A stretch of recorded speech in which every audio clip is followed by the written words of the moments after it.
Hi hello ನಮಸ್ತೆ ಸ್ನೇಹಿತರೆ, happy online media YouTube ಚಾನಲ್ಗೆ ತಮ್ಮೆಲ್ಲರಿಗೂ ಪ್ರೀತಿಯ ಸ್ವಾಗತ. ಇವತ್ತು ನಾನು ಎಲ್ಲಿದ್ದೀನಿ ಅಂತ ಹೇಳಿದ್ರೆ ಬಹುಶಃ ನೋಡ್ತಾ ಇದ್ದೀರಾ ತಮ್ಮನೇನಲ್ಲಿ ಹಾಕಿದ್ದೀನಿ. ಖಂಡಿತ ನಿಮ್ಮೆಲ್ಲರಿಗೂ ಗೊತ್ತಾಗಿದೆ. ಇವತ್ತು ನಮ್ಮ ಕರ್ನಾಟಕದ ಹೆಮ್ಮೆಯ ಬೆಣ್ಣೆ ನಗರಿ ಜಿಲ್ಲೆ ಅಂತ ಹೇಳಿದ್ರೆ ಬಹುಶಃ ನಿಮಗೆ ಗೊತ್ತಾಗುತ್ತೆ. ದಾವಣಗೆರೆ ಜಿಲ್ಲೆಯ ಹರಿಹರ ಅಂತ ಹೇಳಿದ್ರೆ ಒಂದು ಒಳ್ಳೆಯ ಐತಿಹಾಸಿಕವಾಗಿರ್ತಕ್ಕಂಥ ಒಂದು ಅದ್ಭುತವಾದ ಸ್ಥಳಗಳಿರ್ತಕ್ಕಂಥ ಒಂದು ತಾಲೂಕು ಅಂತಲೇ ಹೇಳ್ಬೋದು. ಹರಿಹರೇಶ್ವರ ದೇವಸ್ಥಾನ ಇದೆ. ಹಾಗೆಯೇ ಇನ್ನೂ ವಿಶೇಷವಾಗಿ ಅಂತ ಹೇಳಿದ್ರೆ ತುಂಗಭದ್ರಾ ನದಿ ಹರಿಯುವಂತಹ ಒಂದು ಅದ್ಭುತದ ಹೊಳೆ ಆ ಸ್ಥಳದಲ್ಲಿದ್ದೀನಿ ಸ್ನೇಹಿತರೆ. ಸೊ ತುಂಗ ಮತ್ತು ಭದ್ರಾ ಶಿವಮೊಗ್ಗ ಜಿಲ್ಲೆಯಲ್ಲಿ ಹುಟ್ಟಿ ಅಲ್ಲಿಂದ ಹರಿದು ಕೂಡಲಿ ಎಂಬ ಸ್ಥಳದಲ್ಲಿ ಸಂಗಮವಾಗಿ ಅಲ್ಲಿಂದ ಹರಿದು ಈಗ ಹರಿಹರದ ಮುಖಾಂತರ ತುಂಗಭದ್ರಾ ಡ್ಯಾಮ್, ನಮ್ಮ ಹೊಸಪೇಟೆಯ ತುಂಗಭದ್ರಾ ಡ್ಯಾಮ್ಗೆ ಇಲ್ಲಿಂದ ನೀರು ತಲುಪುವಂಥ ಒಂದು ವ್ಯವಸ್ಥೆ ಇದೆ ಸ್ನೇಹಿತರೆ. ನೋಡಿ, ನನ್ನ ಹಿಂದೆ ನೋಡ್ತಾ ಇದ್ದೀರಾ ನೀರು ಯಾವ ಮಟ್ಟಕ್ಕೆ ಹರಿತಾ ಇದೆ ಅಂತ. ಬಹುಶಃ ಒಂದು 7ರಿಂದ 8 ಅಡಿ ನೀರಿದೆ ಅಂತ ಹೇಳ್ತಾ ಇದ್ದಾರೆ. 7ರಿಂದ 8 ಅಡಿ ನೀರು ಹರಿತಾ ಇದೆ. ಸೊ ಈ ದಡದಲ್ಲೇ ನೋಡಿ ಕಾಣಿಸ್ತಾ ಇದೆ. ಸೊ ಇಲ್ಲೇ ಹತ್ತಿರದಲ್ಲಿದ್ದೀನಿ. ಸೊ ಇಲ್ಲೆಲ್ಲ ಸ್ನಾನ ಮಾಡ್ಕೊಂಡು ಏನೇನೋ ಪೂಜಾ ಕಾರ್ಯಕ್ರಮಗಳು ಏನೇನಿದೆಯೋ ಇಲ್ಲೆಲ್ಲ ಸುಮಾರು ಪೂಜಾ ಕಾರ್ಯಕ್ರಮಗಳೆಲ್ಲ ಮಾಡ್ಕೊತಾ ಇರ್ತಾರೆ. ಸೊ ಹೊಳೆ ನದಿ ನೀರಾಗಿರೋದ್ರಿಂದ ಸಮುದ್ರದ ನೀರು, ಹೊಳೆ ನೀರು ಸ್ನಾನ ಮಾಡಿದ್ರೆ ತುಂಬ ಶ್ರೇಷ್ಠ ಅಂತ ಹೇಳ್ತಾರೆ. ಹಾಗಾಗಿ ನಮ್ಮ ಪಾಪ ಕರ್ಮಗಳು ಏನೇ ಇದ್ರೂ ನದಿಯ ಅಥವಾ ಸರೋವರ ಮುಖಾಂತರ ಇಲ್ಲಾಂದರೆ ನದಿಗಳ ಮುಖಾಂತರ ಸ್ನಾನ ಮಾಡಿದ್ರೆ ಅಲ್ಲಿಗೆ ಆ ಪಾಪ ದೋಷ ಮುಕ್ತವಾಗುತ್ತೆ ಅನ್ನೋ ಒಂದು ನಮ್ಮ ಇತಿಹಾಸಗಳಲ್ಲಿ ಇರುವಂತಹ ಒಂದು ಪ್ರತೀತಿ. ಸೊ ಹಾಗಾಗಿ ಸುಮಾರು ಜನ ನದಿ ಹಾಗೂ ಹೊಳೆ, ಸಮುದ್ರ ಈ ರೀತಿ ಇರ್ತಕ್ಕಂಥ ಸ್ಥಳಗಳಲ್ಲಿ ಸ್ನಾನ ಮಾಡುವ ಸಂಪ್ರದಾಯ ಆಗಿನ ಕಾಲದಿಂದನೂ ನಡ್ಕೊಂಡ್ಬಂದಿದೆ. ನೋಡಿ, ನೀರು ತುಂಬ ರಭಸವಾಗಿ ಹರಿತಾ ಇದೆ. ಸೊ ಮಧ್ಯಭಾಗದಲ್ಲಿ ತುಂಬ ಆಳ ಇದೆ. ಬಹುಶಃ 7ರಿಂದ 8 ಅಡಿವರೆಗೂ ನೀರಿದೆ. ಅಲ್ಲಿ ಯಾರಿಗೂ ಹೋಗಬಾರ್ದು ಅಂತ ಹೇಳ್ತಾರೆ. ಸೊ ಈ ದಡದಲ್ಲೇ ಇಲ್ಲಿ ಸ್ನಾನ ಮಾಡುವಂಥ ವ್ಯವಸ್ಥೆ ಇದೆ. ಇಲ್ಲಿ ಹತ್ತಿರದಲ್ಲಿ ಆಲ್ಮೋಸ್ಟ್ ಒಂದು 4ರಿಂದ 3ರಿಂದ 5 ಅಡಿ ನೀರಿದೆ. ಇದೇ ಭಾಗ ನಾನು ತೋರಿಸ್ತೀನಿ ನೋಡಿ. ಸೊ ಇಲ್ಲಿ ಸ್ನಾನ ಮಾಡ್ಕೊಂಡು ಹೋಗ್ಬೋದು. ನೋಡಿ, ತುಂಬ ಚೆನ್ನಾಗಿದೆ. ಬೆಳಿಗ್ಗೆನೇ ಇಲ್ಲಿಗೆ ಭೇಟಿ ಕೊಟ್ಟೆ. ಯಾವುದೋ ಕೆಲಸ ಇತ್ತು. ಆ ಒಂದು ವಿಚಾರವಾಗಿ ನಾನು ಇಲ್ಲಿಗೆ ಬರಬೇಕಾದ ಸಂದರ್ಭ ಬಂತು. ತುಂಬ ಚೆನ್ನಾಗಿದೆ. ಸುಮಾರು ವರ್ಷಗಳಿಂದ ನಮಗೆ ಹರಿಹರದ ಒಂದು ಅದ್ಭುತವಾದ ನಂಟಿದೆ. ನಮ್ಮ ಕುಟುಂಬದ ಸದಸ್ಯರು ತುಂಬ ಜನ ಇಲ್ಲಿದ್ದಾರೆ. ಸೊ ಹಾಗಾಗಿ ಹರಿಹರಕ್ಕೆ ಬಂದಿದ್ದೀವಿ. ಆದರೆ ಒಳಗೆ ಇದೇ ಮೊದಲ ಬಾರಿಗೆ ಭೇಟಿ ಕೊಡ್ತಾಯಿದ್ದೀವಿ. ಯಾಕಂದರೆ ಗೊತ್ತಿತ್ತು ಹೊಳೆ ಇದೆ ಅಂತ, ಆದರೆ ಬರೋ ಅವಕಾಶ ಸಿಕ್ಕಿರಲಿಲ್ಲ. ಸೊ ಈಗ ನಮ್ಮ ಯೂಟ್ಯೂಬ್ ಚಾನಲ್ ಮುಖಾಂತರ ಈ ಒಳಗೆ ಬರುವ ಒಂದು ಅವಕಾಶ ಸಿಕ್ಕಿದೆ. ನೋಡಿ, ತುಂಬ ಚೆನ್ನಾಗಿದೆ, ತುಂಬ ಅದ್ಭುತವಾಗಿದೆ. ಹೊಳೆ ತುಂಬ ಜೋರಾಗಿ ಹರಿತಾ ಇದೆ. ಬಹುಶಃ ನಮ್ಮ ಈ ಒಂದು ಬ್ರಿಡ್ಜ್ ನಿರ್ಮಾಣ ಬಹುಶಃ ನನಗನ್ಸಿರೋ ಪ್ರಕಾರ ಮೈಸೂರು ಮಹಾರಾಜರೇ ಕಟ್ಟಿರಬಹುದು ಅಂತ ನನ್ನ ಅಭಿಪ್ರಾಯ. ನಾಲ್ವಡಿ ಕೃಷ್ಣರಾಜ ಒಡೆಯರು ಇಲ್ಲಾಂದರೆ ಜಯಚಾಮರಾಜೇಂದ್ರ ಒಡೆಯರು ಇವರ ಇದು ಕಾಲಘಟ್ಟದಲ್ಲೇ ಆಗಿರ್ತಕ್ಕಂಥ ಒಂದು ಸೇತುವೆ ಅಂತ ಹೇಳ್ಬೋದು. ಬಹುಶಃ ಅದ್ರ ಮಾಹಿತಿ ಇನ್ನೂ ನನಗೆ ಸಿಕ್ಕಿಲ್ಲ. ನೋಡೋಣ, ಅಲ್ಲೆಲ್ಲಾದರೂ ಸಂಪೂರ್ಣವಾದ ಮಾಹಿತಿ ಸಿಗುತ್ತೆ. ಆಗ ಇಲ್ಲಿರ್ತಕ್ಕಂಥ ಸ್ಥಳೀಯರು ಕೇಳಿದ್ರೆ ಮಾಹಿತಿ ಹೇಳ್ತಾರೆ. ನೋಡಿ, ಈ ಮಟ್ಟಕ್ಕೆ ಹರಿತಿದೆ ನೀರು.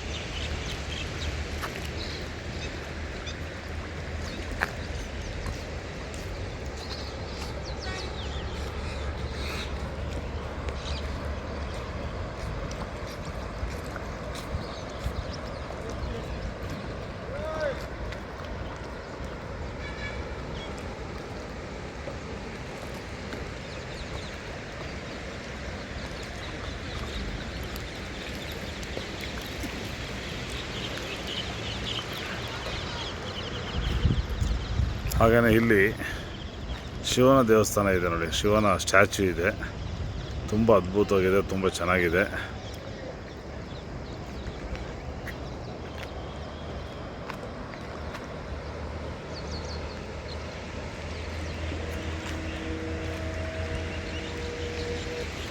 ನೋಡಿ, ತುಂಗ ಒಂದು ಕಡೆ ಹುಟ್ಟಿ ಭದ್ರಾ ಒಂದು ಕಡೆ. ಬಹುಶಃ ನಾನು ಹಳೆಯ ವಿಡಿಯೋಗಳಲ್ಲಿ ತುಂಗ ಡ್ಯಾಮು ಮತ್ತು ಭದ್ರಾ ಡ್ಯಾಮ್ ಬಗ್ಗೆ ಮಾಹಿತಿ ನಿಮಗೆ ಕೊಟ್ಟಿದ್ದೀನಿ ಸ್ನೇಹಿತರೆ. ಶಿವಮೊಗ್ಗ ಜಿಲ್ಲೆಯಲ್ಲಿ ಇರ್ತಕ್ಕಂಥ ತುಂಗ ಡ್ಯಾಮೇ ಒಂದು ಕಡೆ, ಭದ್ರಾ ಡ್ಯಾಮೇ ಒಂದು ಕಡೆ. ಆ 2 ನದಿಗಳು ಸಂಗಮವಾಗೋದು ಎಲ್ಲಿ? ಕೂಡಲಿ ಎಂಬ ಸ್ಥಳದಲ್ಲಿ. ಅದು ಶಿವಮೊಗ್ಗ ಜಿಲ್ಲೆಯಲ್ಲಿದೆ.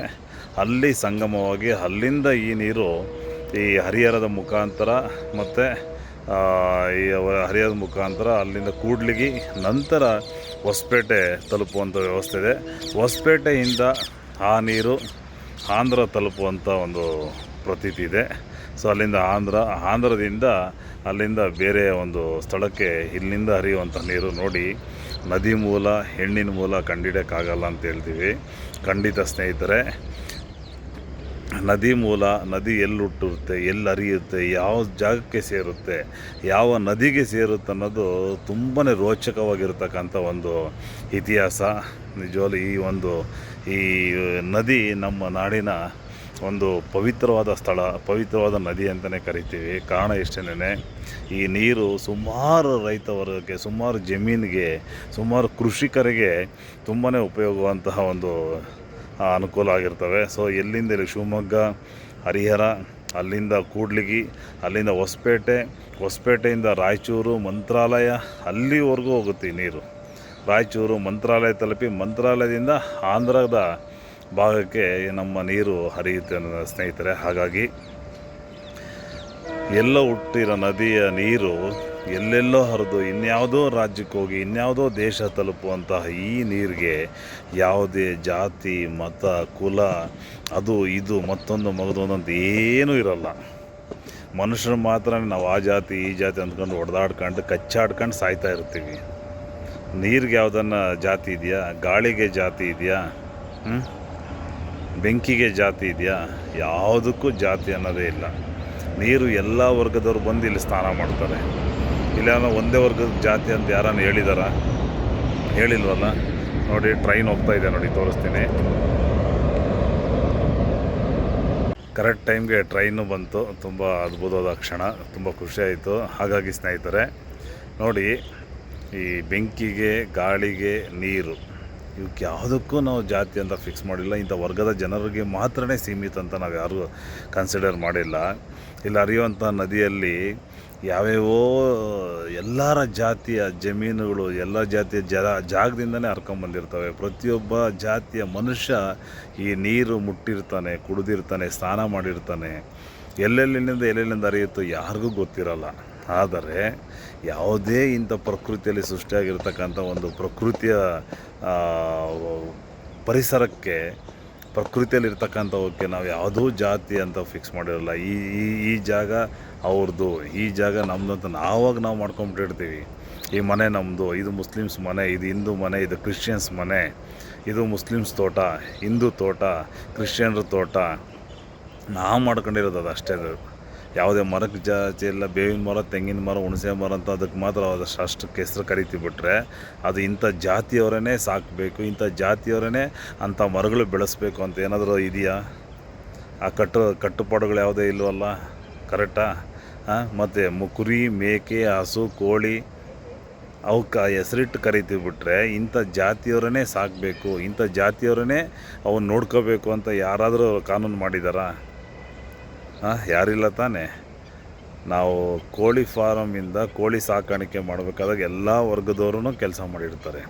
ಅದಕ್ಕೆ ಫುಡ್ ಸಂಬಂಧಪಟ್ಟಿರ್ತಕ್ಕಂಥದ್ದು ಎಲ್ಲ ಜಾತಿಯವರು ಕೆಲಸ ಮಾಡಿರ್ತಾರೆ. ಆ ಕೋಳಿ ಫಾರ್ಮ್ ಶೆಲ್ಟರ್ ರೆಡಿ ಮಾಡಬೇಕಾದ್ರೆ ಎಲ್ಲ ಜಾತಿಯವರು ಕೆಲಸ ಮಾಡಿರ್ತಾರೆ. ಆ ಕೋಳಿಗಳು ತಂದಾದಮೇಲೆ ಮುಸ್ಲಿಮ್ಸ್ ಅಂಗಡಿಯಿಂದ ತಂದ್ವಿ, ಹಿಂದೂ ಅಂಗಡಿಯಿಂದ ತಂದ್ವಿ ಅಂತ ನಾವು ಭೇದ ಭಾವ ಮಾಡ್ತೀವಿ. ಬಿಟ್ಟರೆ ಅದಕ್ಕೆ ಮುಂಚೆ ಯಾವುದೇ ಜಾತಿಯ ಅನ್ನೋದು ನಾವು ನೋಡಿರಲ್ಲ. ಈಗ ಹಿಂದೂ ಅಂಗಡಿಗೆ ನಾವೇನೋ ಕೋಳಿಗಳು ತಂದಾಕ ಮುಸ್ಲಿಮ್ಸನ್ನೇ ತಂದಾಕಿರ್ಬೋದು. ಬಟ್ ಅಲ್ಲಿ ಬಂದಮೇಲೆ ಹಿಂದೂ ಅಂಗಡಿ ಚಿಕನ್ ಸೆಂಟ್ರ್ ಅಂತ ನಾವು ಕರಿತೀವಿ. ಬಟ್ ಹಿಂದೂಗೆ ಸಂಬಂಧಪಟ್ಟಿರೋ ವ್ಯಕ್ತಿನೇ ಮುಸ್ಲಿಮ್ಸ್ ಚಿಕನ್ ಅಂಗಡಿಗೆ ತಂದಾಕಿದ್ರು ಅಂತ ಹೇಳಿದ್ಮೇಲೆ ಅದು ಮುಸ್ಲಿಮ್ಸ್ ಅಂಗಡಿಯಿಂದ ತಂದ್ವಿ ಅಂತ ನಾವು ಫಿಕ್ಸ್ ಮಾಡಿಬಿಟ್ಟಿರ್ತೀವಿ.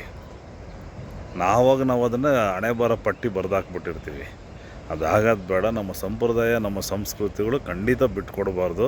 ಅವು ಪ್ರತಿಯೊಬ್ಬರು ಪಾಲನೆ ಮಾಡಬೇಕು. ಅದನ್ನು ಸಂಪ್ರದಾಯ ಇತಿಹಾಸದಿಂದನೂ ಬಂದಿರತಕ್ಕಂಥವು, ಪುರಾತನ ಕಾಲದಿಂದನೂ ಮಾಡ್ಕೊಂಬಂದಿರ್ತಕ್ಕಂಥ ಹಳೇ ಕಾಲದಿಂದನೂ ಬರ್ತಕ್ಕ ಸಂಪ್ರದಾಯಗಳನ್ನ ನಾವು ಬ್ರೇಕ್ ಮಾಡೋಕ್ಕೆ ಹೋಗಬಾರ್ದು. ಆ ಸಂಪ್ರದಾಯ ಪಾಲನೆ ಮಾಡಬೇಕು. ಆದರೆ ಅದು ಅಸೀಮಿತ, ಆ ಮನೆಗೆ, ಆ ಸಂದರ್ಭಕ್ಕೆ, ಆ ಬೌಂಡ್ರಿಗೆ ಮಾತ್ರ ಆಗಿರಬೇಕು. 4 ಗೋಡೆ ಮಧ್ಯೆ ಮಾತ್ರ ಅವಕ್ಕೆ ಸಂಪ್ರದಾಯಗಳಿಗೆ ನಾವು ಕಟ್ಟುಪಾಡುಗಳಿಗೆ ಪ್ರಾಮುಖ್ಯತೆ ಕೊಡೋಣ. ಅದು ಹೊರಗಡೆ ಬಂದಮೇಲೆ ಎಲ್ಲರೂ ಸಮಾನರು, ಎಲ್ಲರೂ ಒಂದೇನೇ. ನೋಡಿ, ನೀರು ಹರಿತಾ ಇದೆ. ಇದು ಯಾರ ಜಾಗ ಗೊತ್ತಿಲ್ಲ. ಈ ನದಿಗೆ ಆ ಜಾತಿ ಈ ಜಾತಿ ಅಂತ ಬಾರ್ಡ್ರ್ ಹಾಕಿದಾರಾ? ಇಲ್ಲ, ಏನೂ ಇಲ್ಲ. ಅಂತಂದಮೇಲೆ ನಾವು ಮನುಷ್ಯರಾಕಿ ಬರೀ ಅದು ಇದು ಅಂತ ಹೇಳ್ಬಿಟ್ಟು ನಮ್ಮಲ್ಲೇ ಗೊಂದಲ ಸೃಷ್ಟಿ ಮಾಡ್ಕೊಂಡು, ನಮ್ಮಲ್ಲೇ ಸಮಸ್ಯೆ ಸೃಷ್ಟಿ ಮಾಡ್ಕೊಂಡು ಸಮಾಜಕ್ಕೆ ಕೆಟ್ಟ ಕಳಂಕ ತರ್ತಾಯಿದ್ದೀವಿ. ಹಾಗಾಗಿ ಸ್ನೇಹಿತರೆ, ಎಲ್ಲ ಒಂದಾಗಿ ಬದುಕೋಣ, ಸಮವಾಗಿ ಬಾಳೋಣ, ಎಲ್ಲರೂ ಒಂದೇ. ಮೈಯಲ್ಲಿ ಹರಿತಿರೋ ರಕ್ತ ಒಂದೇ ಸ್ನೇಹಿತರೆ, ಕೆಂಪು ರಕ್ತ. ಅದು ಓ ಪಾಸಿಟಿವ್, ಓ ನೆಗೆಟಿವ್, ಯಾವ ಥರದ್ದೆಲ್ಲ ಕೆಲವೊಂದು ಬ್ಲಡ್ ಗ್ರೂಪ್ ಮಾಡ್ಕೊಂಡಿದ್ದು ಬಿಟ್ಟರೆ, ಬ್ಲಡ್ ಗ್ರೂಪ್ ಇದೆ ಬಿಟ್ಟರೆ ಮಾಡ್ಕೊಂಡಿಲ್ಲ. ಅದು ಬಂದಿರೋದು ಸಹಜವಾಗಿ ಪ್ರಕೃತಿಯಿಂದ, ನಮ್ಮ ಮನುಷ್ಯನ ಸಹಜ ಗುಣಗಳಿಂದ ಬಂದಿರತಕ್ಕಂಥದ್ದು. ಆದರೆ ಆ ರಕ್ತಕ್ಕೆ ಬೇರೆ ಯಾವುದೇ ಜಾತಿ ಇರಲ್ಲ. ನೋಡಿ, ಯಾರಿಗೂ ಎಮರ್ಜೆನ್ಸಿಗೆ ಬ್ಲಡ್ ಬೇಕಾಗಿರುತ್ತೆ, ಓಕೆನಾ? ಇಂಥ ಜಾತಿಯವನೇ ಬೇಕು ನನಗೆ ಬ್ಲಡ್ ಅಂತ ಯಾವನಾದರೂ ಕೇಳ್ತಾನ? ಎಣ್ಣೆಗೆ ಬ್ಲಡ್ ಬೇಕಿರುತ್ತೆ, ಹೆಣ್ಣಿಂದೇ ಬ್ಲಡ್ ಬೇಕಂತ ಯಾವ ಡಾಕ್ಟ್ರ್ ಆದರೂ ಹೇಳ್ತಾರ? ಒಬ್ಬ ಗಂಡಸಿಗೆ ಬ್ಲಡ್ ಬೇಕಿರುತ್ತೆ, ಗಂಡಿನ ರಕ್ತನೇ ಬೇಕು ಅಂತ ಹೇಳಿರ್ತಾರ? ಇಂಥ ಗ್ರೂಪ್ ಬ್ಲಡ್ ಬೇಕು, ತರಿಸಿ ಅರೇಂಜ್ ಮಾಡಿ ಅಂತ ಹೇಳ್ತಾರೆ. ಬಿಟ್ಟರೆ ಇಂಥ ಜಾತಿಯಂದೇ ತರಬೇಕು, ಇಂಥವ್ರದ್ದೇ ತರಬೇಕು, ಇಂಥ ವಯಸ್ಸಿನವ್ರದ್ದೇ ತರಬೇಕು, ಅವಲೇನೆ ಮನುಷ್ಯ ಬದುಕ್ತಾನೆ ಅಂತ ಯಾವ ಡಾಕ್ಟ್ರ್ ಆದರೂ ಹೇಳ್ತಾರ? ಡಾಕ್ಟ್ರ್ ಹತ್ರ ಇದೊಂದು ಎಕ್ಸಾಂಪಲ್ ನಿಮಗೆ. ಡಾಕ್ಟ್ರ್ ಹತ್ರ ಹೋಗ್ತೀವಿ, ನಾನು ಮುಸ್ಲಿಮ್ಸ್ ಡಾಕ್ಟ್ರ್ ಹತ್ರನೇ ಹೋಗ್ತೀನಿ ಅಂತ ನಾನು ಜಡ್ಜ್ಮೆಂಟ್ ಮಾಡ್ತೀನಾ? ನಾನು ಹಿಂದೂ ಡಾಕ್ಟ್ರ್ ಹತ್ರನೇ ಹೋಗ್ಬಿಟ್ಟು ಟ್ರೀಟ್ಮೆಂಟ್ ತೊಗೋಬೇಕಂತ ನಾವು ಜಡ್ಜ್ಮೆಂಟ್ ಮಾಡ್ತೀವ? ಆ ಕ್ಷಣಕ್ಕೆ ನಮಗೆ ಯಾರು ಇಷ್ಟ ಆಗಿರ್ತಾರೆ, ನಮಗೆ ಯಾರು ಫೇವರ್ ಆಗಿರ್ತಾರೆ, ನಮ್ಗೆ ಹತ್ತಿರದಲ್ಲಿ ಯಾರು ಇರ್ತಾರೋ ಆ ಡಾಕ್ಟ್ರ್ ಹತ್ರ ನಾವು ಹೋಗಿ ಟ್ರೀಟ್ಮೆಂಟ್ ತೊಗೊತೀವಲ್ವಾ? ಮತ್ತು ನಾವು ನಮ್ಮ ಆರೋಗ್ಯ ಸರಿ ಇಲ್ಲದಾಗ ನಾವು ಯಾವುದೂ ಜಾತಿ ನೋಡಲ್ಲ. ಆರೋಗ್ಯ ನೋಡಬೇಕು, ಆರೋಗ್ಯ ಚೆನ್ನಾಗಿರ್ಬೇಕಂತ ಯಾವ ಡಾಕ್ಟ್ರದ್ದು ಬೇಕಾದ್ರೂ ಹೋಗಿರ್ತೀವಿ. ಆ ಟೈಮಲ್ಲೇ ಇಲ್ದಿರ್ತಕ್ಕಂಥ ಜಾತಿ, ಕುಲ, ಗೋತ್ರ ಬೇರೆದಕ್ಕೆ ಯಾಕ್ರಿ ಒದ್ದಾಡಬೇಕು ರೀ? ಬೇರೆದಕ್ಕೆ ಏನಕ್ಕೆ ಕಚ್ಚಾಡ್ತೀರ ನೀವು? ಕಚ್ಚಡಗಳ ಥರ ಕಚ್ಚಾಡ್ತೀವಿ. ಅದು ಬಿಟ್ಬಿಟ್ಟು ಒಂದಾಗಿ ಬದುಕೋಣ, ಎಲ್ಲರೂ ಸಮಾನಾಗಿ ಬದುಕೋಣ, ಎಲ್ಲರೂ ಅನೂನ್ಯತೆಯಿಂದ ಬದುಕೋಣ. ಎಲ್ಲರೂ ನಮ್ಮವರೇ, ಎಲ್ಲ ನಮ್ಮನೆ ಕುಟುಂಬದವರೇ, ನಿಮ್ಮನೆ ಕುಟುಂಬದವರೇ, ಎಲ್ಲರೂ ಸಮಾನರು. ಹಾಗಾಗಿ ಒಂದೊಳ್ಳೆ ಬಾಂಧವ್ಯ ಬೆಳೆಸ್ಕೊಂಡು ನಮ್ಮ ಕರ್ನಾಟಕ, ಹೆಮ್ಮೆಯ ಕರ್ನಾಟಕ, ಒಂದು ಒಳ್ಳೆ ಪ್ರತಿಷ್ಠಿತ ಕರ್ನಾಟಕ, ಕನ್ನಡದ ಭಾಷೆಗೆ ಸುಮಾರು 2 ವರ್ಷಗಳ ಇತಿಹಾಸ ಇದೆ. ಆ 2 ವರ್ಷಗಳ ಇತಿಹಾಸ ಇದೆ ಅಂತ ಹೇಳಿದ್ರೆ, ನಮ್ಮ ಕರ್ನಾಟಕಕ್ಕೆ, ಕನ್ನಡ ನಾಡಿಗೆ ಸುಮಾರು ದೊಡ್ಡ ಮಹಾನ್ ಭಾವರು ಇದಕ್ಕೆ ಕೊಡುಗೆಯಾಗಿ ಕೊಟ್ಟಿದ್ದಾರೆ, ಇದಕ್ಕೆ ಪ್ರಾಣ ತ್ಯಾಗ ಮಾಡಿದ್ದಾರೆ, ಹೋರಾಟ ಮಾಡಿದ್ದಾರೆ. ನಮ್ಮ ಕನ್ನಡಕ್ಕೆ ಕೊಟ್ಟಿರ್ತಕ್ಕಂಥ ಪ್ರಶಸ್ತಿಗಳು ಮತ್ತು ಈ ಜ್ಞಾನಪೀಠ ಪ್ರಶಸ್ತಿ ಬಹುಶಃ ನಮ್ಮ ಇಂಡಿಯಾದಲ್ಲಿ, ನಮ್ಮ ಕರ್ನಾಟಕ ಸಿಕ್ಕಷ್ಟು ಎಲ್ಲೂ ಸಿಕ್ಕಿಲ್ಲ. ಜ್ಞಾನಪೀಠ ಪ್ರಶಸ್ತಿ ಕೆಲವು ಜಾತಿಗೆ ಮಾತ್ರ ಸೀಮಿತವಾಗಿದೆಯಾ? ಇಲ್ಲ, ಎಲ್ಲಿ ಹುಡುಕರು ಜಾತಿ ಸಿಗ್ತಾ ಇಲ್ಲ. ನಮ್ಮ ಮನುಷ್ಯರಲ್ಲಿ ಮಾತ್ರ ಸಿಗ್ತಾ ಇದೆ. ಆ ಮನುಷ್ಯನ ಕೆಟ್ಟ ಗುಣಗಳಲ್ಲಿ ಸಿಗ್ತಾ ಇದೆ. ಒಳ್ಳೆ ಗುಣಗಳು ಇರ್ತಕ್ಕಂಥ ಮನುಷ್ಯರಲ್ಲಿ ಸಿಗಲ್ಲ, ಕೆಟ್ಟ ಗುಣಗಳಿರೋ ಸಿಗ್ತಿದೆ. ಇದನ್ನೆಲ್ಲ ಯಾಕೆ ಹೇಳ್ತೀನಿ ಅಂತ ಹೇಳಿದ್ರೆ, ನದಿ ಎಲ್ಲೋ ಹುಟ್ಟುತ್ತೆ, ಎಲ್ಲೋ ಹರಿಯುತ್ತೆ, ಎಷ್ಟೋ ಜನ ನೋಡ್ತಾರೆ, ಎಷ್ಟೋ ಜನ ಮುಟ್ತಾರೆ, ಎಷ್ಟೋ ಜನ ಸ್ನಾನ ಮಾಡ್ತಾರೆ ಅಂತ ಅಂದಮೇಲೆ ಇಂಥವಕ್ಕೆ ಜಾತಿ ಇಲ್ಲ ಅಂದಮೇಲೆ, ನಮ್ಮ ಮನುಷ್ಯನ ಜಾತಿಗೆ ಇವತ್ತಿದ್ದು ನಾಳೆ ಸಾಯೋರಿಗೆ ನಮಗೆ ಯಾಕೆ ಜಾತಿ ಬೇಕು? ಶಾಶ್ವತವಾಗಿ ಇರೋಂಥವಕ್ಕೆ ಜಾತಿ ಇಲ್ಲ. ನಮ್ಮ ಮನುಷ್ಯ ಈ ಕ್ಷಣದಲ್ಲಿ ನಾವಿದ್ದೀವಿ, ಇನ್ನೊಂದು ಕ್ಷಣ ಬಿಟ್ಟರೆ ನಾವು ಏನಂತ ನಮಗೆ ಗೊತ್ತಿಲ್ಲ. ಅಂಥದ್ರಲ್ಲಿ ನಾವು ಯಾಕೆ ಒದ್ದಾಡಬೇಕು, ಯಾಕೆ ಕಚ್ಚಾಡಬೇಕು, ಯಾಕೆ ಗೊಂದಲ ಸೃಷ್ಟಿ ಮಾಡ್ಕೋಬೇಕು? ಹಾಗಾಗಿ ಇದೊಂದು ಉದಾಹರಣೆಗಳ ಮುಖಾಂತರ ಇಲ್ಲಿ ಹೇಳುವಂಥ ಸಮಯ ಸಿಕ್ತು. ಹಾಗಾಗಿ ಸ್ನೇಹಿತರೆ, ನಮ್ಮ ಹ್ಯಾಪಿ ಆನ್ಲೈನ್ ಮೀಡಿಯಾ ಯೂಟ್ಯೂಬ್ ಚಾನಲ್ಗೆ ಸಬ್ಸ್ಕ್ರೈಬ್ ಮಾಡಿ, ಲೈಕ್ ಮಾಡಿ, ಶೇರ್ ಮಾಡಿ. ನಾನು ಹೇಳಿರೋ ವಿಚಾರ ತಮಗೇನಾದರೂ ಹರ್ಟ್ ಆಗಿದ್ದರೆ, ಕೆಲವೊಂದು ವಿಚಾರಗಳಲ್ಲಿ ಹೇಳೋ ರೀತಿಯಲ್ಲಿ ನೋವಾಗಿದ್ದರೆ ಕ್ಷಮೆ ಇರಲಿ ಅಂತ ಕೇಳ್ಕೊತ ಈ ವಿಡಿಯೋನ ಮುಂದುವರಿಸ್ತೀನಿ. ಬನ್ನಿ ಈಗ ಬ್ರಿಡ್ಜ್ ಮೇಲೆ ಹೋಗೋಣ. ಓಕೆ,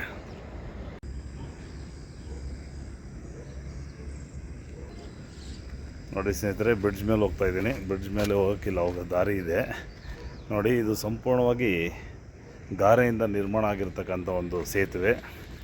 ಬಹುಶಃ ನಮ್ಮ ಮೈಸೂರು ಸಂಸ್ಥಾನದ ಆಗಿನ ರಾಜರುಗಳು ಈ ಒಂದು ಸೇತುವೆ ನಿರ್ಮಾಣ ಮಾಡಿರ್ಬೋದು ನೋಡಿ. ಸೊ ಈ ಭಾಗದಲ್ಲಿ ಸೇತುವೆ ಹತ್ತಕ್ಕೆ ಸ್ವಲ್ಪ ಜಾಗ ಇದೆ, ಬ್ರಿಡ್ಜ್ ಸಹ ಕಾಣ್ತಾ ಇದೆ ನೋಡಿ.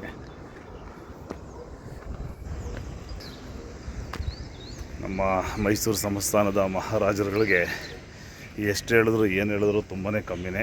ಆ ರೀತಿ ಇರತಕ್ಕಂಥ ಒಂದು ಅದ್ಭುತವಾದ ಕೆಲಸಗಳು ಇವತ್ತು ಮಾತಾಡ್ತಾ ಇದ್ದಾವೆ. ಆ ರೀತಿಯ ಒಂದು ಅದ್ಭುತವಾದ ಕೆಲಸಗಳು ಮಾಡಿರ್ತಕ್ಕಂಥ ನಮ್ಮ ಮೈಸೂರು ಸಂಸ್ಥಾನದ ರಾಜರಿಗೆ ಕೋಟಿ ಕೋಟಿ ಅಭಿನಂದನೆಗಳು. ನಮಸ್ತೆ. ನಮಸ್ಕಾರ, ಹೇಗಿದ್ದೀರಾ? ಚೆನ್ನಾಗಿದೆ. ಓಕೆ, ಈಗ ಹರಿಹರ ಅಂತ ಹೇಳಿದ್ರೆ ನಮಗೆ ನೆನಪಾಗೋದು ಹರಿಹರೇಶ್ವರ ದೇವಸ್ಥಾನ ಮತ್ತು ತುಂಗಭದ್ರಾ ಹೊಳೆ. ತುಂಬ ಖುಷಿ. ಇವತ್ತು ಊರ ಪಕ್ಕದಲ್ಲೇ ಒಂದು ಹೊಳೆ ಹರಿತಾ ಇದೆ, ಒಂದು ಬ್ರಿಡ್ಜ್ ಸೇತುವೆ ಇದೆ, ಆ ಕಡೆ ರೈಲ್ವೆ ಬ್ರಿಡ್ಜ್ ಇದೆ. ನೋಡೋಕ್ಕೆ ಒಂದು ತುಂಬ ಆನಂದ ಆಗುತ್ತೆ. ಈ ಹೊಳೆ ಬಗ್ಗೆ ಈ ಸೇತುವೆ ಬಗ್ಗೆ ಏನು ಹೇಳೋಕ್ಕೆ ಇಷ್ಟಪಡ್ತೀರಾ? ಈ ಸೇತುವೆ ಸುಮಾರು 130 ವರ್ಷದ ಹಳೇದಿದೆ. ಓಕೆ. ಆಮೇಲೆ ಇಲ್ಲಿ 1924 ಇಸ್ವಿಯಲ್ಲಿ ಏನೋ 2 ಬ್ರಿಡ್ಜ್ ನೀರೇನೋ ಭಾಳ ತುಂಬ ಜಾಸ್ತಿ ಬಂದು 2 ಕಣ್ಣುಗಳು ಬಿದ್ದಿದ್ವು. ಅವಾಗ ಒಂದು ಬೋರ್ಡ್ ಐತಿ ಇಲ್ಲಿ. ಆಮೇಲೆ ರೈಲ್ವೆ ಬ್ರಿಡ್ಜ್ ಅಂದ್ರೆ 1888ರಲ್ಲಿ ಅದು ಮುಮ್ಮಡಿ ರಾಜ ಕೃಷ್ಣರಾಜ ಒಂದು ಅಡಿಗೆ ಸಮಾರಂಭ ಹಾಕಿರೋದು ಹರಿಹರಕ್ಕೆ. Okay sir.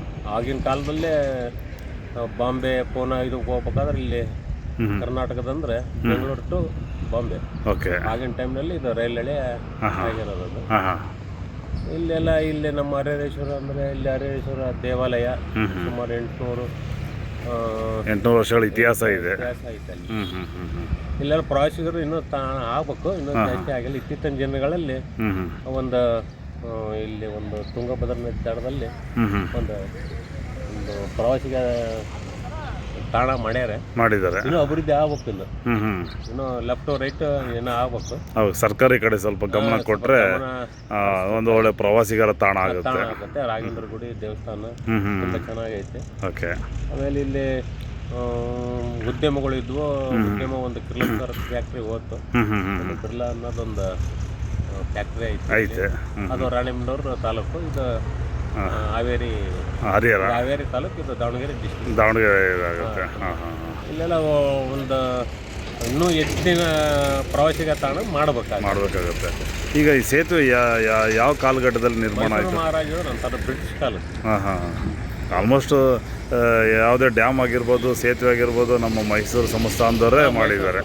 ಸೊ ಬಹುಶಃ ಆ ಕಾಲಘಟ್ಟದಲ್ಲಿ ಆಗಿರ್ಬೋದು ಅನ್ಸುತ್ತೆ. ಮೈಸೂರು ಸಂಸ್ಥಾನ ಇದ್ರು ಅಂತ ಬ್ರಿಟಿಷ್ ಕಾಲ ಅಲ್ಲ ಅದು.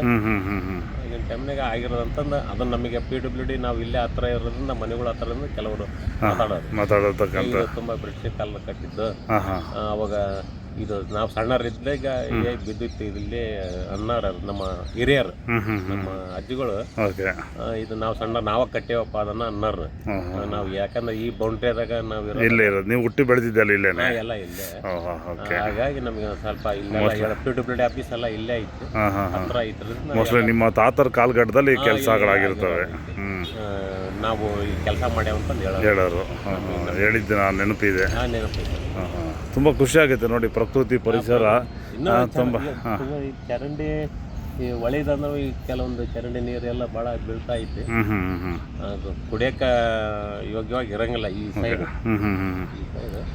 ಈಗೆಲ್ಲ ಇಲ್ಲಿ ಹರಿಹರದ ವಾಟರ್ ವಾಕ್ಸ್ ಇತ್ತು ಇಲ್ಲಿ, ಇದೆಲ್ಲ ಕಾಣ್ತದಲ್ಲ ನಿಮಗೆ.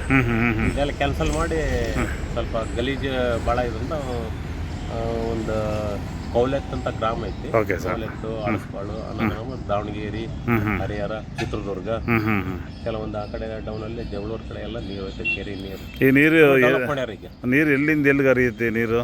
ಇದು ಮಲೆನಾಡು ಕಡೆಯಿಂದ ಇದ್ಕೊಂಡು ಇದು ಹಂಪಿ ಹೊಸಪೇಟೆ. ಹಂಪಿ ಹೊಸಪೇಟೆ, ಮಂತ್ರಾಲಯ, ಅಲ್ಲಿಂದ ಆಂಧ್ರದಿಂದ ಯಾವ ಸಮುದ್ರ? ಬಂಗಾಳ ಕೊಲ್ಲಿನ ಅರಬ್ಬಿ ಸಮುದ್ರನ? ಅರಬ್ಬಿ ಸಮುದ್ರಕ್ಕೆ ಸೇರುತ್ತೆ ಈ ನೀರು. ನೋಡಿ, ಎಲ್ಲ ನಮ್ಮ ಚಿಕ್ಕಮಂಗ್ಳೂರು ಜಿಲ್ಲೆಯಲ್ಲಿ ಹುಟ್ಟುತ್ತಿದ್ದು. ಚಿಕ್ಕಮಂಗ್ಳೂರು ಜಿಲ್ಲೆಯಲ್ಲಿ ಹುಟ್ಟಿ ಶಿವಮೊಗ್ಗ ಜಿಲ್ಲೆಯಲ್ಲಿ ತುಂಗ ಮತ್ತು ಭದ್ರಾ ಸಪ್ರೇಟಾಗಿ ಅಲ್ಲಿ ಸಂಗಮವಾಗುತ್ತೆ. ಕೂಡ್ಲಿಗೆ ಅಂತ ಸಂಗಮವಾಗಿ ಇಲ್ಲ ಹರಿದು ಹೊಸಪೇಟೆಗೆ ಹೋಗಿ ಆಮೇಲೆ ಮಂತ್ರಾಲಯ, ಆಂಧ್ರ, ಅಲ್ಲಿಂದ ಸೀದಾ ಅರಬ್ಬಿ ಸಮುದ್ರ. ಓಕೆ. ಥ್ಯಾಂಕ್ ಯು, ಧನ್ಯವಾದಗಳು ತಮಗೆ. ನಮಸ್ತೆ, ಹೇಗಿದ್ದೀರಾ? ಓಕೆ. ಹರಿಹರ ತುಂಬ ಅದ್ಭುತವಾದ ಪ್ಲೇಸು. ಹರಿಹರ ಸೇತುವೆ ಮೇಲೆ ವಾಕಿಂಗ್ ಮಾಡ್ತಾ ಇದ್ದೀರಾ. ಸೊ ನನಗೆ ಈಗ ಬೇರೆ ಪಾರ್ಕಲ್ಲಿ ವಾಕ್ ಮಾಡ್ತೀವಿ, ಗ್ರೌಂಡಲ್ಲಿ ವಾಕ್ ಮಾಡ್ತೀವಿ. ಸೊ ಹರಿಹರ ಜನತೆಗೆ ಈ ಬ್ರಿಡ್ಜ್ ಮೇಲೆ ವಾಕ್ ಮಾಡುವಂಥ ಅವಕಾಶ ಇದೆ. ಇದ್ರ ಬಗ್ಗೆ ಏನು ಹೇಳ್ತೀರಾ? ಮೈಸೂರು ರಾಜರು ಕಟ್ಟಿದ್ದ ಸೇತುವೆ ಇವು.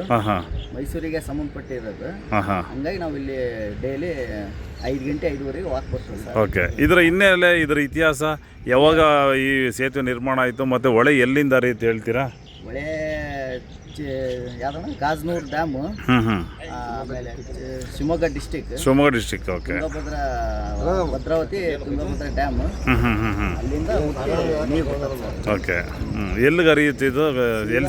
ಇದಕ್ಕೆ ಹೊಸಪೇಟೆ ಡ್ಯಾಮಿಗೆ ಹೋಗುತ್ತೆ. ಓಕೆ. ತುಂಗ TB ಡ್ಯಾಮ್ ಸೀದಾ ಆಂಧ್ರಕ್ಕೆ ಇದು.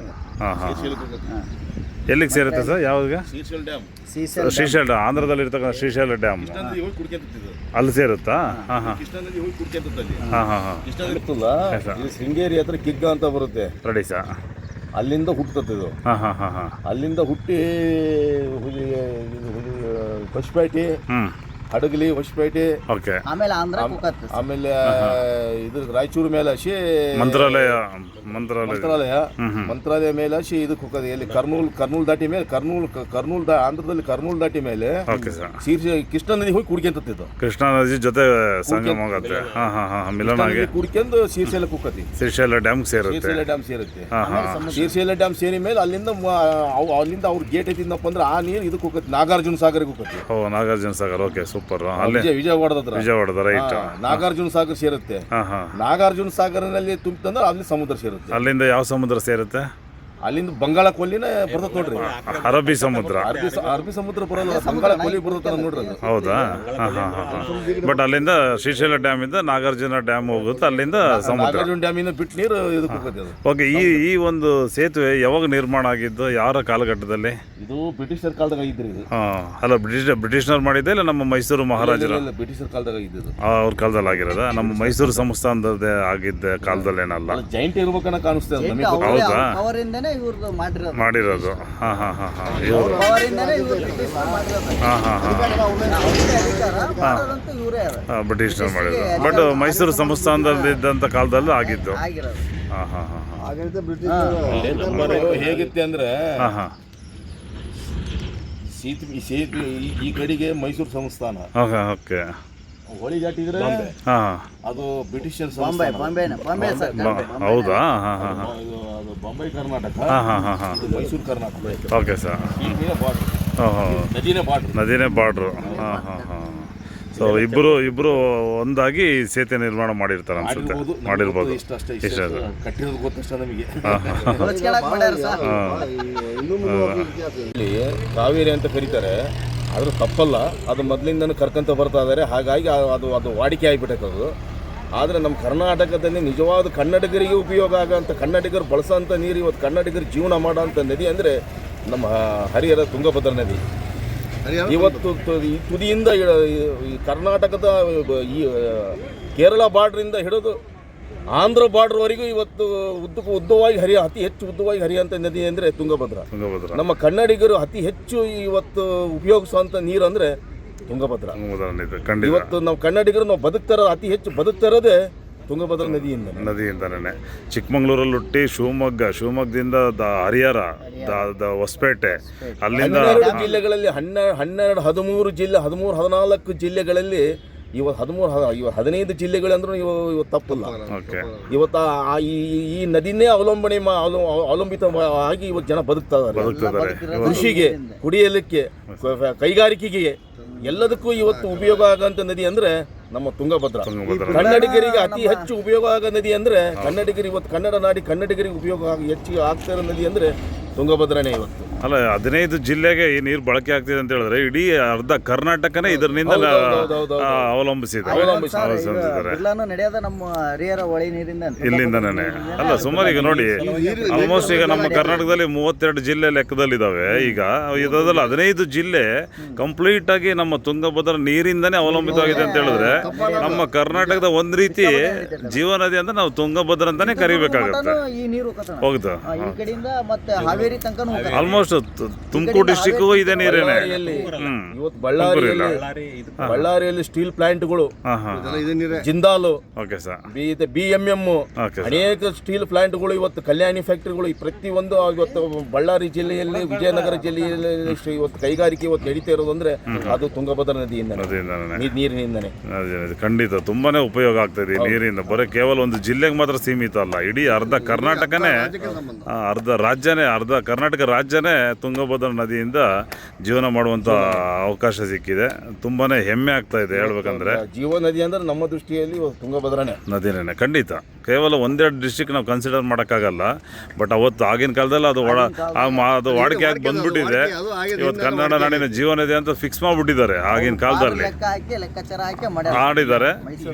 ಬಟ್ ಇದು ಒಂದು ರೀತಿ ನಮ್ಗೆ ಹೇಳ್ಬೇಕಂತ ತುಂಗಭದ್ರಾ ನದಿನೇ ಇವತ್ತು ಕನ್ನಡಿಗರ ಜೀವ ನದಿ ಆಗಿದೆ. ಸರ್, ಇವತ್ತು ಕಾವೇರಿ ನದಿ ಕರ್ನಾಟಕದಲ್ಲಿ ಒಂದು 250 ಕಿಲೋಮೀಟರ್ ಕನ್ನಡ ನಾಡಿನಲ್ಲಿ ಹರಿತಿದೆ.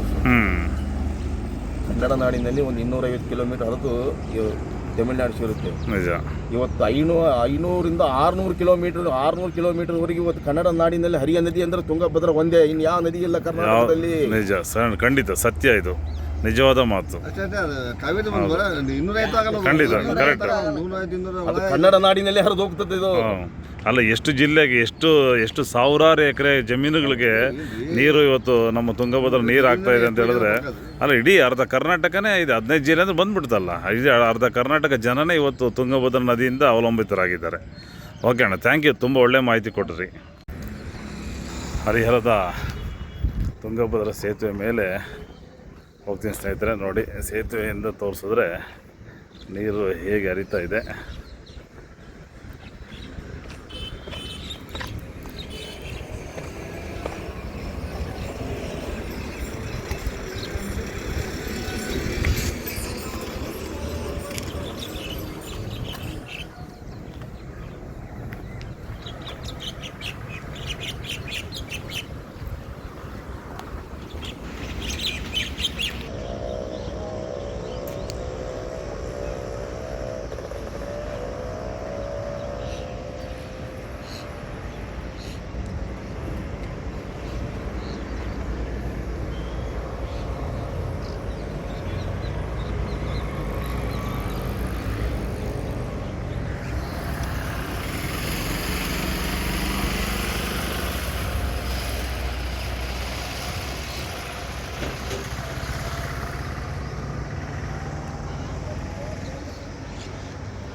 ಸೊ ಇದು ತುಂಬ ಹಳೆ ಬ್ರಿಡ್ಜ್ ಆಗಿರೋದ್ರಿಂದ ವಾಹನಗಳ ಸಂಚಾರಕ್ಕೆ ತೊಂದರೆ ಆಗುತ್ತೆ ಅನ್ನೋ ಕಾರಣಕ್ಕೆ ಪಕ್ಕದಲ್ಲೊಂದು ಸೇತುವೆ ನಿರ್ಮಾಣ ಮಾಡಿದ್ದಾರೆ. ಹಾಗಾಗಿ ಇಲ್ಲಿ ಕೇವಲ ಪಾದಚಾರಿಗಳಿಗೆ ಮತ್ತು ವಾಕಿಂಗ್ ಮಾಡೋವಂಥ ಜನಗಳಿಗೆ ಮಾತ್ರನೇ ಇಲ್ಲೊಂದು ಅವಕಾಶ ಇದೆ ಸ್ನೇಹಿತರೆ.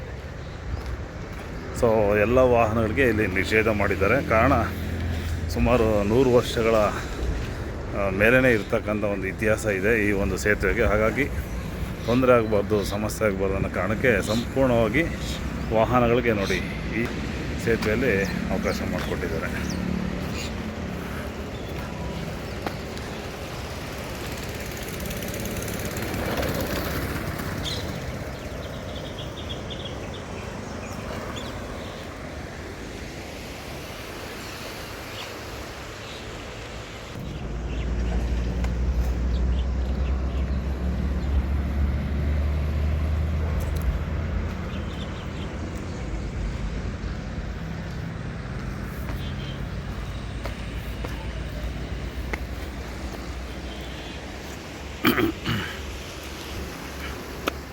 ಓಕೆ ಸ್ನೇಹಿತರೆ, ನೋಡಿದ್ರಲ್ವ, ಹರಿಹರ ತುಂಬ ಅದ್ಭುತದ ಸ್ಥಳಗಳಿರ್ತಕ್ಕಂಥ ಒಂದು ತಾಲೂಕು ಅಂತಲೇ ಹೇಳ್ಬೋದು. ನಮ್ಮ ಕರ್ನಾಟಕದ ಹೆಮ್ಮೆ ತಾಲೂಕು.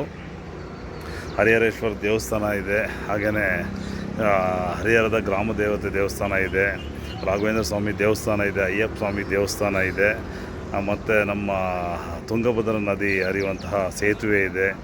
ಒಂದೊಳ್ಳೆ ಅದ್ಭುತವಾದ ಪ್ರವಾಸಿಗರ ತಾಣ ಅಂತಲೇ ಹೇಳ್ಬೋದು ಹರಿಹರನ. ಹಾಗಾಗಿ ತುಂಬ ಖುಷಿಯಾಗುತ್ತೆ, ತುಂಬ ಹೆಮ್ಮೆ ಆಗುತ್ತೆ. ಹರಿಹರದಲ್ಲಿ ಹರಿಯುವಂತಹ ತುಂಗಭದ್ರಾ ಹೊಳೆಯ ಸಂಪೂರ್ಣವಾದ ಮಾಹಿತಿ ಈ ವಿಡಿಯೋ ಮುಖಾಂತರ ನನಗೆ ಎಷ್ಟು ಸಾಧ್ಯವಾಗುತ್ತೋ ನನಗಿರ್ತಕ್ಕಂಥ ಮಾಹಿತಿನ ಕೊಡೋ ಒಂದು ಪ್ರಯತ್ನ ಮಾಡಿದ್ದೀನಿ. ಹಾಗಾಗಿ ನನ್ನ ಒಂದು ಹ್ಯಾಪಿ ಆನ್ಲೈನ್ ಮೀಡಿಯಾ ಯೂಟ್ಯೂಬ್ ಚಾನಲ್ನ ಲೈಕ್ ಮಾಡಿ, ಸಬ್ಸ್ಕ್ರೈಬ್ ಮಾಡಿ, ದಯಮಾಡಿ ಕಮೆಂಟ್ಸ್ ಮಾಡಿ, ದಯಮಾಡಿ ಸಬ್ಸ್ಕ್ರೈಬ್ ಮಾಡಿ ಅಂತ ಕೇಳ್ತಾ ಈ ವಿಡಿಯೋನ ಇಲ್ಲಿಗೆ ಎಂಡ್ ಮಾಡ್ತಿದ್ದೀನಿ. ಎಲ್ರಿಗೂ ಒಳ್ಳೆಯದಾಗಲಿ. ಥ್ಯಾಂಕ್ ಯು, ಧನ್ಯವಾದಗಳು. ನಿಮ್ಮಿಂದ, ನಿಮಗಾಗಿ, ನಿಮಗೋಸ್ಕರನೇ ಈ ವಿಡಿಯೋಗಳು ಮಾಡೋ ಒಂದು ಪ್ರಯತ್ನ ಮಾಡ್ತಾಯಿದ್ದೀನಿ. ಹಾಗಾಗಿ ನನ್ನ ಒಂದು ಚಾನಲ್ ನೋಡ್ತಕ್ಕಂಥ ಎಲ್ಲ ವೀಕ್ಷಕರಿಗೂ ಕೋಟಿ ನಮಸ್ಕಾರಗಳು ಹೇಳ್ತಾ ಇಲ್ಲಿನ ವಿಡಿಯೋಗಳನ್ನು ಎಂಡ್ ಮಾಡ್ತಾಯಿದ್ದೀನಿ. ಸ್ನೇಹಿತರೆ, ನಾನು ಕೊನೆಯಲ್ಲಿ ಹೇಳೋದು ಒಂದೇ, ಪ್ರಕೃತಿ ನಮಗೆ ತುಂಬ ಕೊಟ್ಟಿದೆ, ಅಪಾರವಾದ ಸಂಪನ್ಮೂಲಗಳನ್ನು ಕೊಟ್ಟಿದೆ. ಹಾಗಾಗಿ ನಾವು ಪರಿಸರಕ್ಕೆ, ನಮ್ಮ ಈ ನಾಡಿಗೆ ಏನಾದರೂ ಕೊಡುಗೆ ಕೊಡಬೇಕಂತಿದ್ರೆ ಪ್ರತಿಯೊಬ್ಬರು ತಿಂಗಳಿಗೆ ಒಂದು ಸಸಿ ನೆಡೋದರ ಮುಖಾಂತರ ಪರಿಸರನ ಉಳಿಸಿ ಪ್ರಕೃತಿಯನ್ನು ಕಾಪಾಡುವಂಥ ಕರ್ತವ್ಯ ನಿಮ್ಮೆಲ್ಲರದಾಗಿರುತ್ತೆ. ಹಾಗಾಗಿ ಪ್ರತಿಯೊಬ್ಬರು ತಿಂಗಳಿಗೆ ಒಂದು ಸಸಿ, ಆ ಒಂದು ಸಸಿ ಬೆಲೆ 70, 80 ಇಲ್ಲ 100 ರೂಪಾಯಿ ಓದಿರ್ಬೋದು. ಎಲ್ಲೋ ಸಾವಿರಾರು ರೂಪಾಯಿ ಖರ್ಚು ಮಾಡ್ತೀವಿ, ಲಕ್ಷಗಟ್ಟಲೆ ಖರ್ಚು ಮಾಡ್ತೀವಿ. ಕೇವಲ ನಮ್ಮ ನಾಡಿಗೆ, ನಮ್ಮ ಈ ಭೂಮಿ ತಾಯಿಗೋಸ್ಕರ, ನಮ್ಮ ಪ್ರಕೃತಿಗೋಸ್ಕರ ತಿಂಗಳಿಗೆ ಒಂದು ಸಸಿ ನೆಡುವ ಮುಖಾಂತರ ಪ್ರಕೃತಿಯ ಋಣ ತೀರಿಸುವಂತಹ ಕಾರ್ಯ ನಾವೆಲ್ಲ ಮಾಡೋಣ. ಹಾಗಾಗಿ ಸ್ನೇಹಿತರೆ, ಪ್ರತಿಯೊಬ್ಬರು ತಿಂಗಳಿಗೆ ಒಂದು ಸಸಿ ನೆಡುವುದರ ಮುಖಾಂತರ ಈ ಒಂದು ನಾಡಿಗೆ, ಈ ಒಂದು ಪ್ರಕೃತಿಗೆ, ಈ ಒಂದು ಪ್ರಪಂಚಕ್ಕೆ ನಾವು ಕೊಟ್ಟ ಕೊಡುಗೆ ಅನ್ನೋ ನನ್ನ ಅಭಿಪ್ರಾಯ. Thank you. ಇಲ್ಲಿಗೆ ನನ್ನ ಒಂದು ಈ ವಿಡಿಯೋನ ಎಂಡ್ ಮಾಡ್ತಾಯಿದ್ದೀನಿ. ಹ್ಯಾಪಿ ಆನ್ಲೈನ್ ಮೀಡಿಯಾ ಯೂಟ್ಯೂಬ್ ಚಾನಲ್ಗೆ ತಮ್ಮೆಲ್ಲರಿಗೂ ಪ್ರೀತಿಯ ಸ್ವಾಗತ. Thank you. ಪ್ರೀತಿಯ ಧನ್ಯವಾದಗಳು ಹೇಳ್ತಾಯಿದ್ದೀನಿ, ಕ್ಷಮೆ ಇರಲಿ. ಪ್ರೀತಿಯ ಧನ್ಯವಾದಗಳು. Thank you.